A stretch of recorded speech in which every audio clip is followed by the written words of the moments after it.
Hi everyone, and welcome to the Canadian Redneck channel. My name's Dave. Today we have a 4210 Case International that we're going to be putting a hydraulic pump in.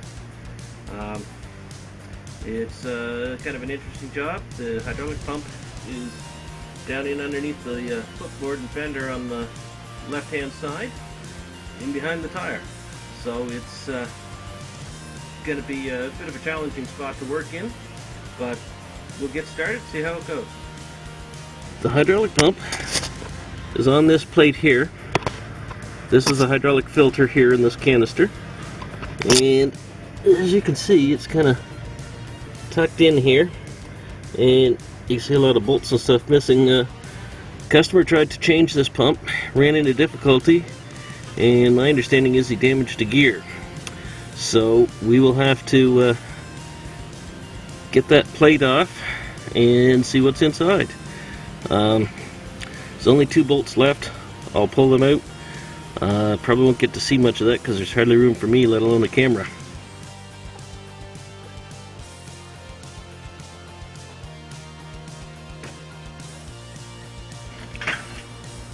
Because of the damaged gear on the that drives the hydraulic pump, we have to drop the transfer box back here.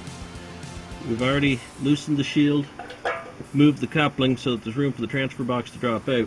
You want to be careful of the electric wire and the hydraulic hose on the right hand side of the transfer box.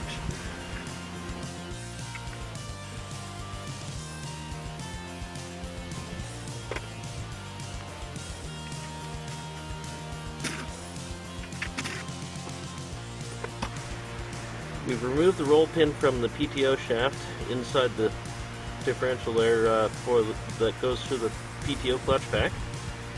So now we take out the 3 bolts and slide this PTO shaft towards the back so that the clutch pack can drop out the bottom where the transfer box bolts on.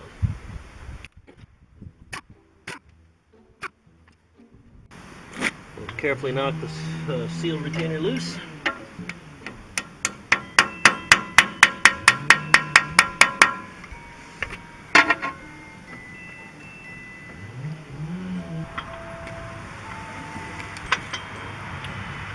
Before you pull this free, you'll want to get a pail for oil because this is a separate compartment.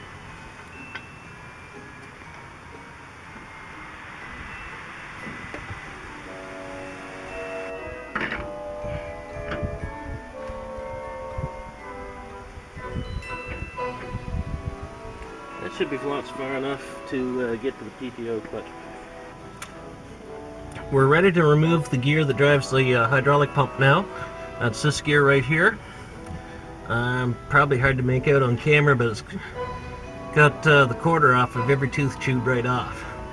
It's held onto this shaft here with a kind of a sort of a half moon clip. I found the simplest way is with 2 equal length screwdrivers. You put one against each leg of the clip and push them up.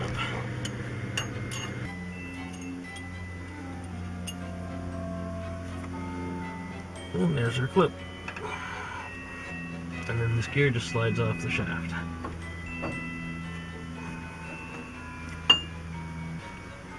Okay, we're ready to start reassembling. Gear goes up in place.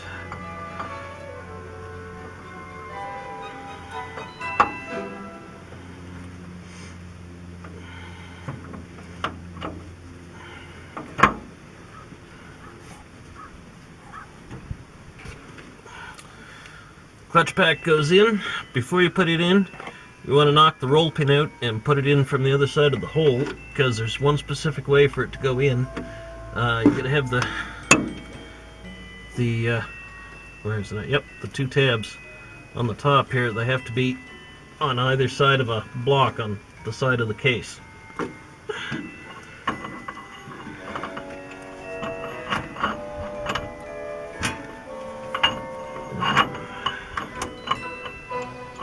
There we are. Then the idler gear for the transfer box goes in, and you'll have to have a hand at this point. You'll need somebody to start the shaft in at the back. Yeah, okay, I'm all set. The next step before putting the transfer box into place is to drive the roll pin into the PTO clutch pack to hold the shaft in place.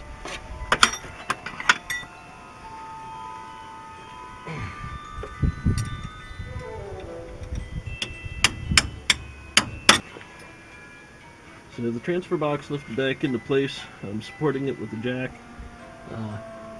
Help hold everything in place to get the bolts started.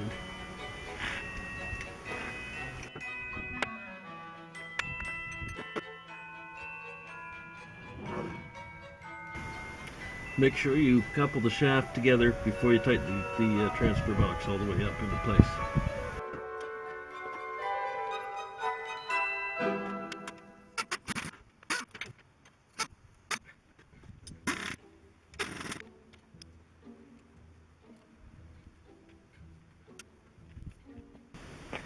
We're ready to mount the pump in position now. This would normally be the next step after removing this plate. This is the MCV, or multiple control valve. In this particular situation we had to change the gear inside, so there was more steps to it. But when you have the MCV removed, or actually probably before you take it off, you would want to remove the filter housing here. Makes for a little more space in there.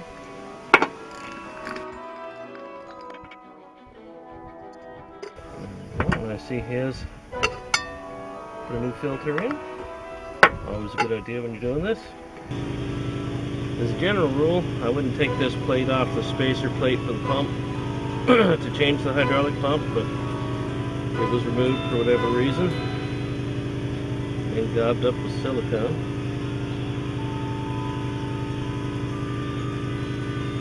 One side is blank, the other side has O-rings. The O-ring side goes down.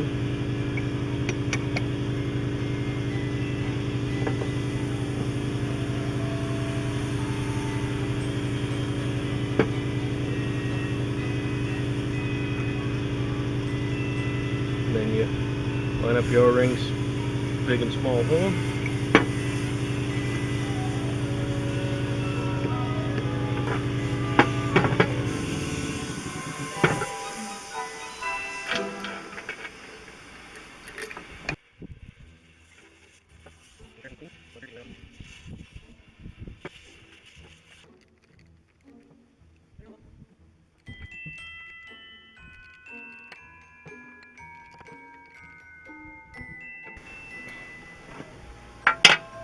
And we're once again ready to mount the MCV back on the tractor.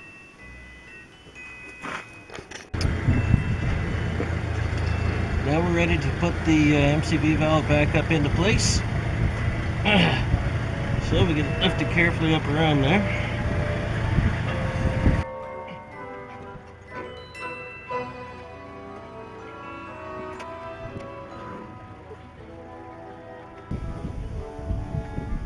We've got everything snug back into place now.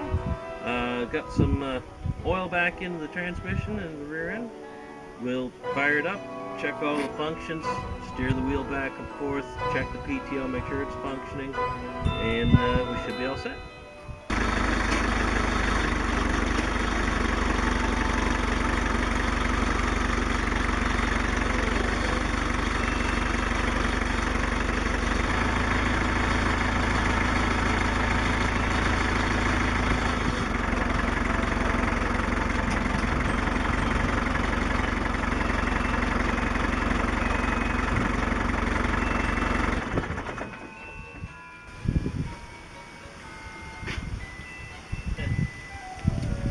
And you also check for leaks and find any hoses or pipes that weren't tightened up.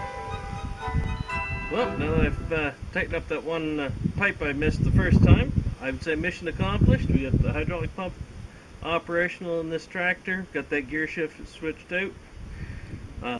Hope you enjoyed the video and found it helpful, useful.